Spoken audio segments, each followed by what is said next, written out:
Bonjour à toutes et à tous. Aujourd'hui, je vais vous parler de la capacité des batteries, du choix de la capacité d'une batterie. C'est parti. Bon, déjà, la vidéo précédente, il faut savoir que je ne l'ai pas faite comme ça. C'est pas gratuitement que j'ai fait ça. C'est pour une bonne et simple raison, c'est que certaines personnes me disent avec un aplomb sans personnes qui ne connaissent rien d'électricité, hein, me disent qu'ils l'ont paramétré. Or, vous avez vu, pour certains, ça les a carrément mis à l'envers, qui se sont dit, mais c'est quoi, le paramétrage, c'est tout ça? Ben oui, justement, le paramétrage, c'est tout ça. C'est qu'il faut, au minimum, avoir quand même quelques notions d'électricité, et même, on peut dire qu'il faut avoir certaines notions assez pointues dans un certain cas, quand on veut vraiment aller au bout des choses, et qu'on ne peut pas considérer avoir, sans connaissance en électricité, avoir paramétré une batterie. C'est pas possible. Voilà. Donc j'ai voulu remettre un petit peu, comme on dit, remettre l'église au milieu du village. Voilà. Alors vous affolez pas, je suis allé un petit peu dans l'excès dans mes propos, mais c'est pas un excès, hein. C'est juste une petite mise au point entre ces gens qui ont juste réglé la batterie un petit peu et le paramétrage, le vrai paramétrage fait par un professionnel dans des utilisations et dans des conditions bien particulières qui sont différentes pour chacun. D'accord? Ça, c'est du paramétrage. Le reste, quand vous faites juste les 4S pour un BMS et que vous paramétrez, et non, que vous réglez la capacité de la batterie, c'est pas du paramétrage, ça. C'est juste du réglage. C'est tout, hein, voilà.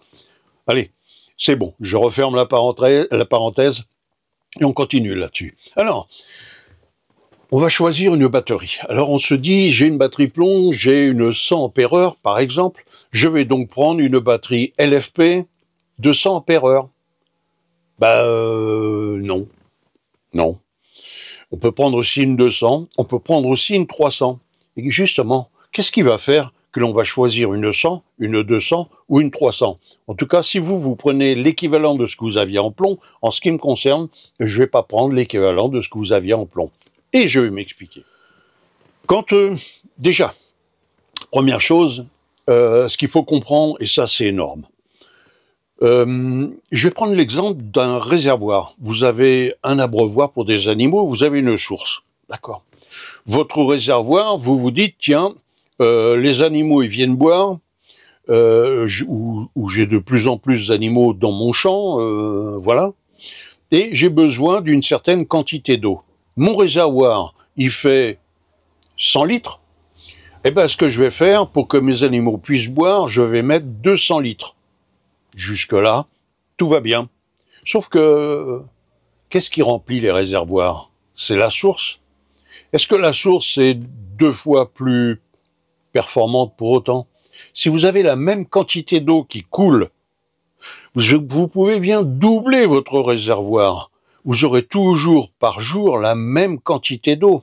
Ce qui fait que si vous doublez votre réservoir, vous laissez les animaux de côté le temps que ça se remplisse, vous inquiétez pas, 2 jours plus tard, le réservoir sera vide. Bien sûr. Pourquoi? C'est la source qui le remplit. Donc si votre source n'est pas 2 fois plus performante, vous n'alimenterez pas votre réservoir, même s'il est 2 fois plus grand. Vous voyez? J'espère avoir été clair là-dessus. On continue. En électricité, on a besoin d'ampères-heure ou de watts-heure. Ce qui revient exactement au même, c'est juste on change d'étage, je dirais. Voilà. Et qu'est-ce qui va définir le besoin? Alors, il y en a qui disent que le besoin, c'est, on va se dire, tiens, j'ai 3 heures de télé, donc ça, c'est mon besoin. J'ai besoin de tant d'ampères-heure pour 3 heures de télé. Je vais charger mon téléphone, ça fait tant d'ampères-heure par 24 heures. Et puis, voilà, donc j'ai besoin de... Eh ben non, non, c'est pas comme ça qu'on fait le calcul. Là encore, c'est la charge qui fait le besoin. Et oui, je sais, il y en a qui vont se dire, waouh, qu'est-ce qu'il me fait là? Je viens de vous expliquer à l'instant. Vous pouvez doubler la taille de votre réservoir. Si votre source est toujours la même, c'est votre source qui va définir ce que vous allez pouvoir utiliser comme eau. Même si vous doublez le réservoir, vous aurez toujours la même source qui l'alimente. Conclusion, si vous n'avez pas changé vos panneaux solaires, s'ils étaient insuffisants, vous pouvez mettre ce que vous voulez comme batterie. Un beau jour, elle sera vide et très rapidement, c'est-à-dire que ce sera fonction justement de l'ensoleillement de votre panneau et ainsi de suite. Si c'est insuffisant, ça restera insuffisant, même avec une LFP. Quand on a une batterie plomb, on la charge, on la décharge, voilà, on s'en fiche. Une LFP, c'est une batterie qui est gérée électroniquement. C'est toujours, malgré tout, de la chimie. Hein. Les modules LFP, c'est de la chimie. Mais si c'est puissant d'un côté, si c'est performant d'un côté, il faut aussi se rendre compte qu'il y a des contraintes. Il y a des choses qui vont, je dirais, changer dans l'avenir. Ces choses-là, c'est la charge de la batterie et la décharge de la batterie. Alors, on va définir juste une chose pour les LFP. En tout cas, c'est ce que je fais, et c'est ce qui fait certainement la différence, entre autres. C'est-à-dire que je vais définir une plage d'utilisation. Une plage d'utilisation qui va être, en fonction du paramétrage, mais qui va être de 100% jusqu'à, on va dire, 20%. Ça, c'est ce que peut donner une batterie LFP. En fait, une batterie LFP va de 100% à 5%, puisqu'elle peut restituer 95% de ce qu'elle a pris, de ce qu'elle a chargé. Mais, on va dire 100% jusqu'à 20%, ce qui est déjà largement supérieur à une batterie plomb. Comme je vous ai dit, une batterie plomb, c'est 100% la première année. Un an et demi plus tard, c'est 80% ou 90% en meilleures conditions. Et puis 2 ans plus tard, vous êtes à 70%. Et 3 ans plus tard, vous êtes à 60% de sa capacité. Une batterie LFP, c'est 15 ans plus tard. Si elle est bien utilisée, vous êtes toujours à 100% de sa capacité. Ça change, hein? Donc, on va utiliser une plage de cette batterie. Cette plage-là, on va considérer que, en tout cas, en ce qui me concerne, je la régule, je la laisse à 40%. C'est-à-dire que j'utilise 40% de la batterie. Je ne descends jamais en dessous des 60%. Pourquoi? Parce que, justement, on va utiliser la batterie sur une plage qui lui est confortable. Et quand on utilise les choses dans le confort, qui va piano, va sano, vous connaissez l'expression, et donc on va augmenter la durée de vie de cette batterie. Et donc, on va la considérer à 40%, d'accord? Ça veut dire quoi? Si on a une batterie de 100 ampères-heure, on va donc utiliser 40 ampères-heure. Alors, sur une batterie de 200 ampères-heure, on veut utiliser 80 ampères-heure. Sur une batterie de 300, hein, bon. Une batterie donc de 100 ampères-heure, pour prendre cette référence, ça veut dire donc 40 ampères-heure d'utilisable dans le confort. Ce qu'il faut comprendre, c'est que, en conséquence, il faut avoir la charge pour obtenir ces 40 ampères-heure. C'est-à-dire qu'il faut avoir 450 Wh minimum par jour. Je prends mon téléphone, c'est un peu plus. Hein. Si je prends mon téléphone, je vais vous dire ça très exactement, 40 multiplié par 13,2, parce qu'elle a encore, la tension, c'est pas 12,8, mais 13,2. C'est-à-dire que ça augmente la puissance. Eh oui.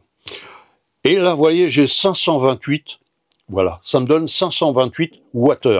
Donc, il faut que j'arrive à obtenir par les panneaux 528 Wh. Si je définis ça, je vais diviser ça par exemple 8 heures d'ensoleillement, ça fait 66 watts toutes les heures qui doivent entrer grâce au panneau. Alors il faut que le panneau puisse donner 66 watts. Alors un panneau de 100 watts, 66 watts toutes les heures, ça va être assez difficile, donc vous allez mettre 200 watts. C'est si vous pouvez. Comme j'ai dit tout à l'heure, c'est la charge qui définit le besoin. Donc si vous ne pouvez pas, il faudra diminuer le besoin. Donc ça c'est en été, hein, 528 divisé par 8 c'est en été, mais en hiver on peut faire 528 divisé par Bah, les 4 heures, les meilleurs jours d'ensoleillement. Voilà. Attendez, 528 divisé par 4. Voilà. On est à 132 watts. Là, il faut que les panneaux donnent 132 watts. Toutes les heures. Vous vous rendez bien compte que là, ça va être très difficile, là encore, en hiver, hein, d'obtenir ces fameux 132 watts. Oui. Alors, justement, c'est là où l'étude, je dirais, d'une installation doit être faite en conséquence. Donc on a défini le besoin, en fait, on sait par rapport au nombre de panneaux que l'on peut obtenir, que l'on peut avoir, la puissance maximale des panneaux, et je conseille d'ailleurs de prendre plutôt 2 panneaux des 100 watts par exemple, on en prendra 2 pour avoir 200 watts plutôt qu'un seul panneau. Pourquoi? Parce que l'efficacité sera bien supérieure en prenant 2 panneaux. Retournez, allez voir les vidéos dans lesquelles je parle de ce genre de choses. Voilà. Hein. On a une charge qui va se faire entre 4 heures, je vais dire, et puis 8 heures ou 9 heures en été, hein, et 4 heures en hiver, et pour avoir une consommation sur un H24, sur 24 heures. Et oui, parce que l'hiver, on va utiliser aussi le chauffage pas électrique bien évidemment, mais le chauffage gasoil, peu importe. Il faut faire tourner les ventilateurs, certains ont des respirateurs, certains ont tout ça. Il faut partir du principe que une journée c'est 24 heures, parce que la nuit vous utilisez aussi de l'énergie. Donc tout ça cumulé va vous donner cette valeur, et vous voyez si vous êtes en dessus ou en dessous de cette valeur par rapport à la charge. Si vous êtes en dessus, c'est-à-dire que vous consommez plus que vous ne chargez, là, il y aura un gros problème. Mais, on revient sur cette histoire de batterie. Alors, si vous avez besoin de 400, on va dire 450 watts par jour, hein, en consommation. Donc, on va dire que les 450 watts, d'accord, divisé par 13,2, la tension de la batterie, ça va nous donner 34 ampères heure. Voilà. 34 ampères heure, il faut être dans la plage des 40%, voire des 30%. Alors, si on prend une batterie de 100 ampères heure, on va avoir besoin de 34 ampères heure. Donc on va être dans la plage des 34% environ. Donc on est bien, on est dans les clous.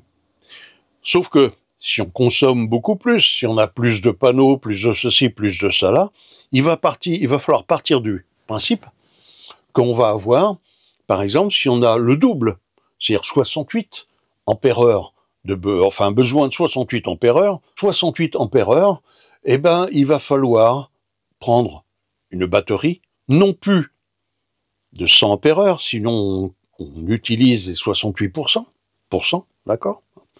Mais on va prendre une batterie de 200 ampères heure, puisque les 200 ampères heure vont pouvoir donner 68 ampères pour rester à 35%. 34%. Je me perds.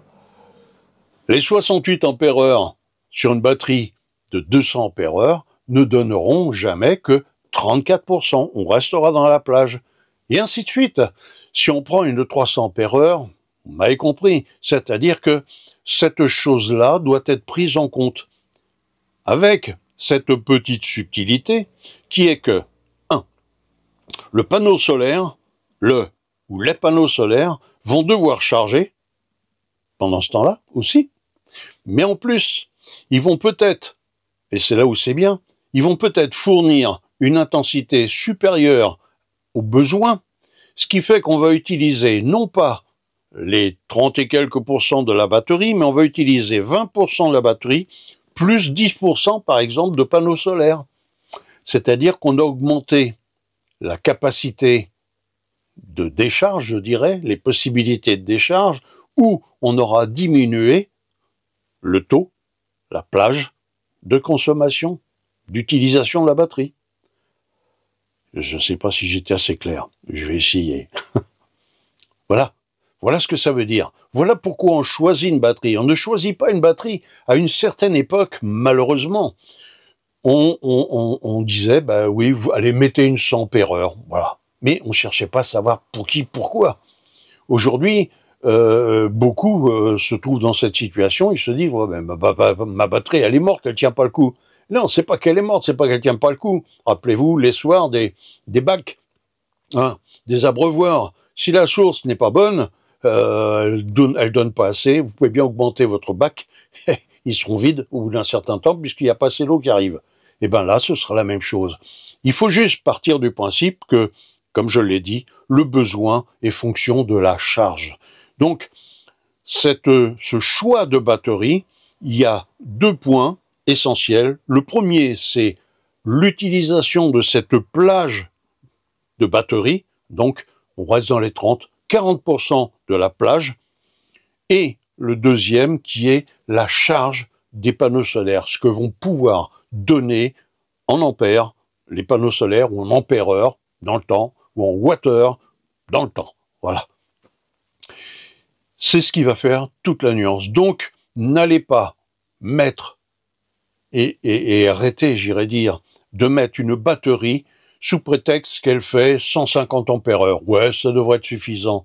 Non, le hasard n'existe pas. Si vous voulez faire une installation, et partez du principe qu'une installation solaire, quand vous mettez de la LFP, c'est fait pour 15 ans. On va dire entre 12 et 18, 20 ans. Voilà. Et ben mettez quelque chose dont tous les éléments aillent bien, que le choix de ce matériel-là soit en fonction de tout ce qui l'entoure, là encore, du besoin, des panneaux. Et partez aussi d'un autre principe, parce que ça, je le vois que trop souvent, et je vous m'en garde là-dessus, rien de bien grave. Mais les gens, quand je fais des installations, les gens commencent à brancher un truc en se disant « Ouais, super, ça marche. J'ai branché, je sais pas, la machine à café. Ouais, ça marche. » Et puis ils vont ensuite ajouter, je sais pas, le petit chauffe-plat, vous voyez. Ouais, ça marche. Génial. Donc machine à café, plus chauffe-plat. Et puis la femme me dit « Tiens, c'est ça, c'est génial parce que quand je vais prendre ma douche, je vais pouvoir me le sécher les cheveux. » Et hop, et un sèche-cheveux. Donc on a machine à café, chauffe-plat, sèche-cheveux, et puis petit à petit, puis la télé, bon, on peut la regarder 3-4 heures maintenant sans problème, et qu'est-ce qui se passe? C'est que petit à petit, ben, le panneau solaire, lui, il est insuffisant. Et puis là, on se dit, mince, ça marche plus. Ah ben, qu'est-ce qui se passe? Ce qui se passe, l'installation est toujours la même, c'est votre consommation qui a changé. Donc méfiez-vous de ça. Une consommation est étudiée en fonction de la charge, ce qui va donner les besoins et tout du moins l'utilisation.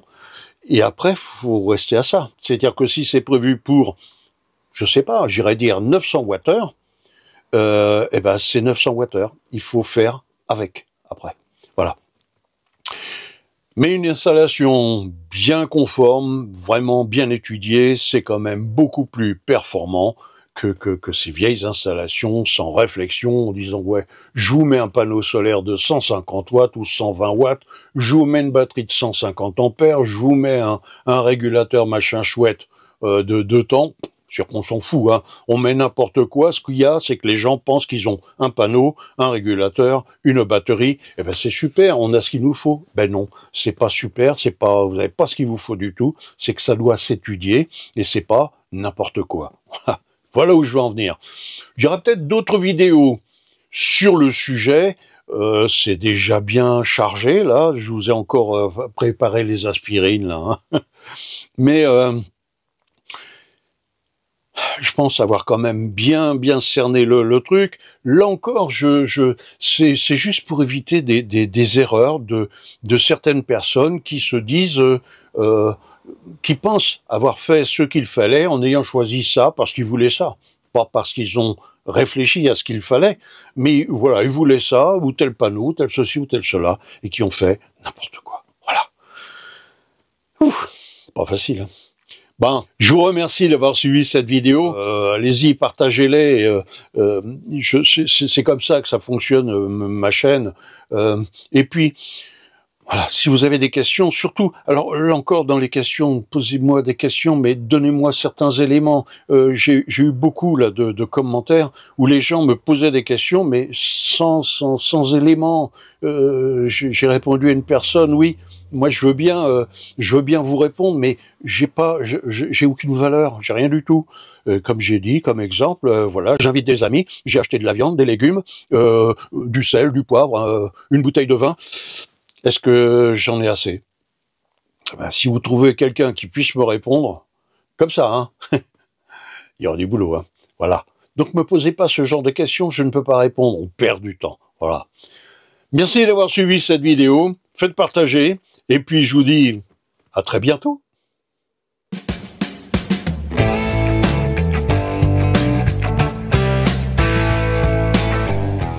Si cette vidéo vous a plu, likez, et puis abonnez-vous pour la prochaine. Allez, à bientôt.